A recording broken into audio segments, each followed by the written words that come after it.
The moment my husband rolled a black suitcase into my mother-in-law's Sunday dinner, I knew someone had decided to destroy my life. I just didn't know that nearly everyone sitting at that table had helped him do it. My name is Elena Carter. I was 34 years old, married for 8 years, and the mother of a 6-year-old girl named Lily. Until that Sunday, I believed my marriage was strained but salvageable. Daniel had been distant for months, but he blamed work. I believed him because believing him was easier than imagining the truth. That afternoon, I stood at the kitchen counter in Daniel's mother's house, rinsing serving bowls after lunch. Lily was beside me on a little wooden stool, carefully carrying one clean bowl at a time to the table. Behind us, Daniel's mother, Margaret, sat with Daniel's 3 sisters and 2 aunts. They were drinking coffee and talking quietly. Then the front door opened. Daniel walked in wearing his dark gray suit. His face was cold. Beside him was the suitcase. Every conversation stopped. I turned off the faucet. "Daniel, I thought you were in Chicago until Tuesday." He looked at me as if I were a stranger. "Tell Lily to step down," he said. My stomach tightened. I lifted my daughter from the stool and placed her behind me. "What's going on?" Daniel rolled the suitcase into the center of the room. Then he opened it. Inside were women's clothes, my passport, several framed photographs, and a blue folder. My belongings. "You're leaving," he said. I actually laughed. Not because anything was funny, but because my mind could not accept what I was hearing. "What are you talking about?" He removed papers from the blue folder and threw them onto the dining table. "Bank statements, hotel charges, messages between you and a man named Michael Reed. You stole $48,000 from our business account, and you've been having an affair." The room erupted in shocked whispers. Margaret covered her mouth, but there was no surprise in her eyes. I picked up one of the papers.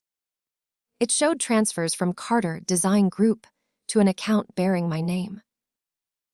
Another page showed romantic messages sent from an email address that looked almost like mine. Almost. "These aren't real," I said. Daniel's sister Vanessa stood. "Stop lying. We all saw the evidence. You all saw it." That was when I understood. This was not a confrontation. It was a performance, and I was the only person who had not received the script.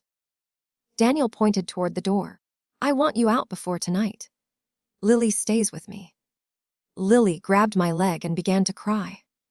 Something inside me became perfectly still. They could insult me. They could lie about me. But the moment Daniel tried to take my daughter, fear hardened into anger. I looked around the table. Who found these records? Vanessa answered too quickly. The bank sent them.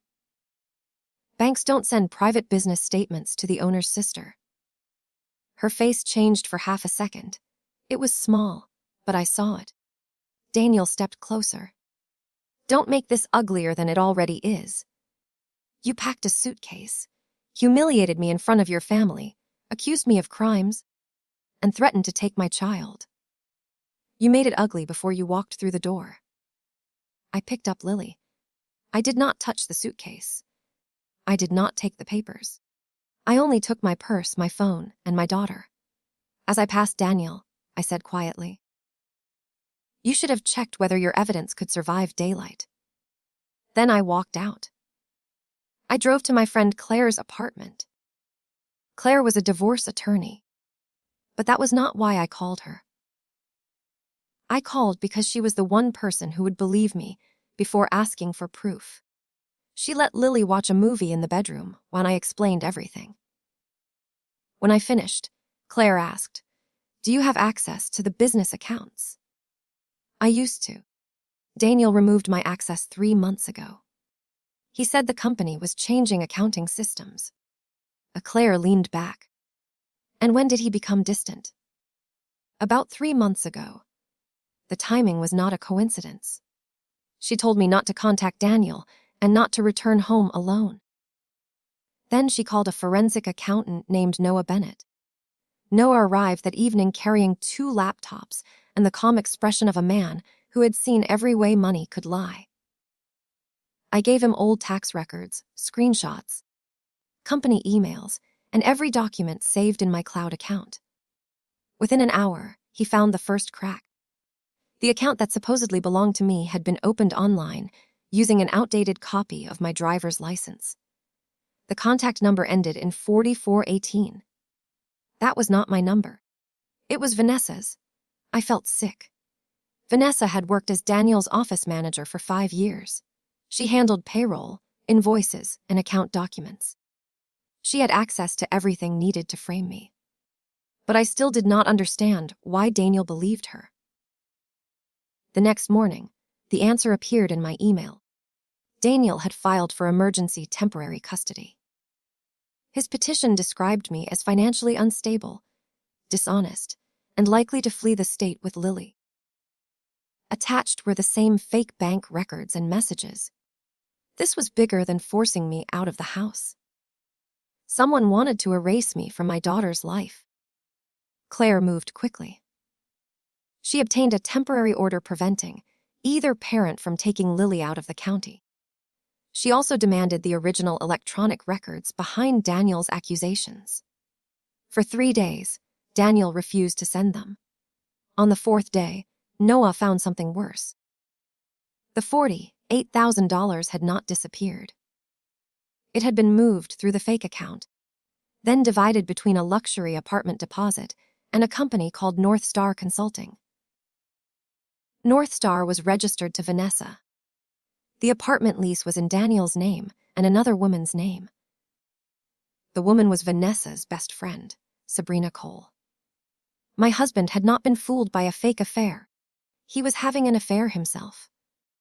The papers at Sunday dinner were never meant to convince Daniel. They were meant to convince a judge, his family, and eventually Lily that I had destroyed our home. I sat in Claire's office staring at the lease. He knew. I whispered. Claire nodded. It appears that way.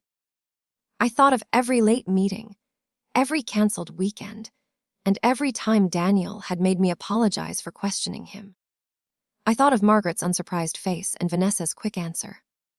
My grief lasted exactly 10 minutes. Then I asked, how do we prove all of it? Noah smiled slightly. We follow what they forgot to delete. The investigation uncovered a trail of arrogance. Vanessa had created the false email account on a company laptop. Daniel had approved the transfers using his private authorization code. North Star had billed Carter Design Group for consulting work that never happened. Sabrina had used company money to furnish the apartment. We also found deleted calendar entries showing that Daniel and Vanessa met with a private investigator 2 weeks before the family dinner. They had paid him to photograph me having lunch with Michael Reed. Michael was not my lover. He was a school counselor, helping me find support for Lily's reading difficulties. They had cropped Lily's teacher out of the photographs. That detail hurt more than the affair. Daniel knew why I met Michael. He knew I was trying to help our daughter, yet he twisted it into evidence against me. Still, one question remained. Why had Margaret and the rest of the family participated? The answer came from the least expected person.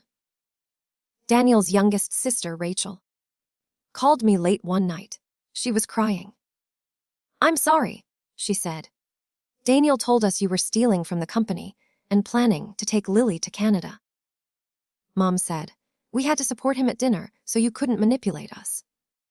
But after you left, I heard Vanessa and Daniel arguing.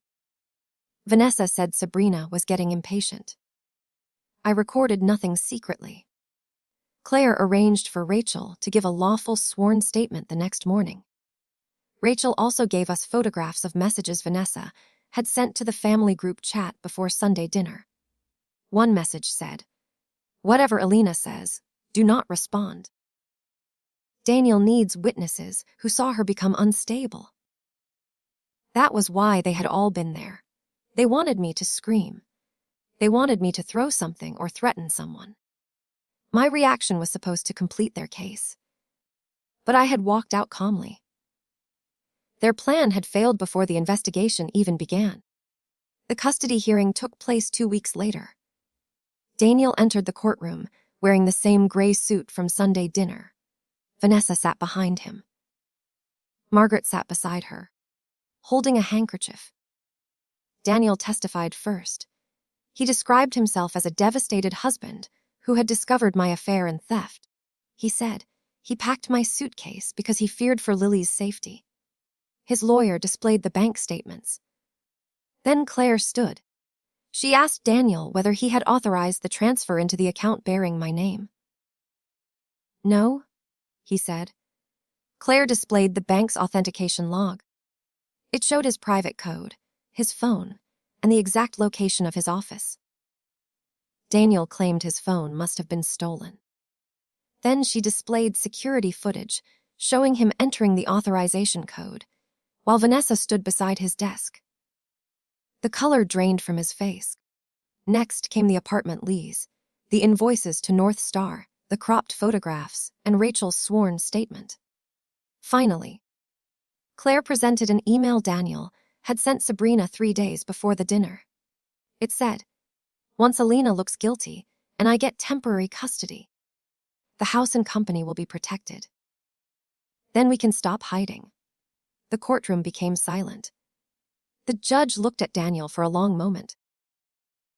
Then she denied his emergency petition, granted Lily temporary primary residence with me, and referred the financial evidence to the district attorney. But justice did not end in that courtroom. The business partners froze Daniel's authority over company funds. Vanessa was fired. North Star's accounts were seized during the investigation. Sabrina left the apartment the same week, once the money stopped flowing. 3 months later, Daniel accepted a plea agreement related to fraud and filing false evidence. Vanessa faced charges of her own. Our divorce settlement gave me my fair share of the company, repayment of the stolen marital funds, and primary custody of Lily. Daniel received supervised visits until he completed every requirement ordered by the court. Margaret came to my door once. She apologized and said Daniel had deceived her. I believed that he had lied to her. But she had chosen the lie because it protected her son and punished me. She never called me before the dinner. She never asked one question. She simply took her seat in the audience. "I forgive you," I told her. "But forgiveness does not restore access to my life. Trust has to be earned, especially where Lily is concerned." Then I closed the door. 6 months after that Sunday, Lily and I moved into a smaller house with yellow walls and a maple tree in the backyard. It was not as impressive as the home I had shared with Daniel, but every room felt honest. One evening, while we unpacked the last box, Lily asked why her father had brought the suitcase to Grandma's house. I knelt beside her. "Your father made some bad choices," I said. "He tried to make people believe something that wasn't true. But none of it was your fault.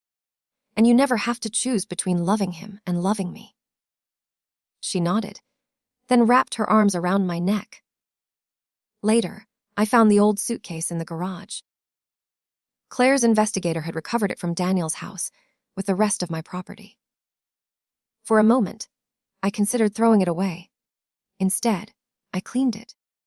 The next summer, Lily and I packed it for a trip to the California coast.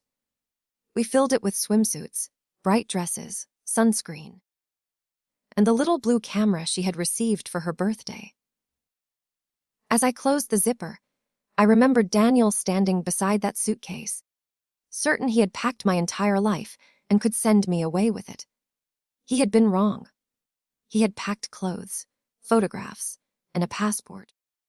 My life was never inside that case. My life was the truth I defended, the daughter I protected, and the courage I discovered when everyone expected me to break. Daniel brought that suitcase to throw me out of his world. In the end, it carried me into a better one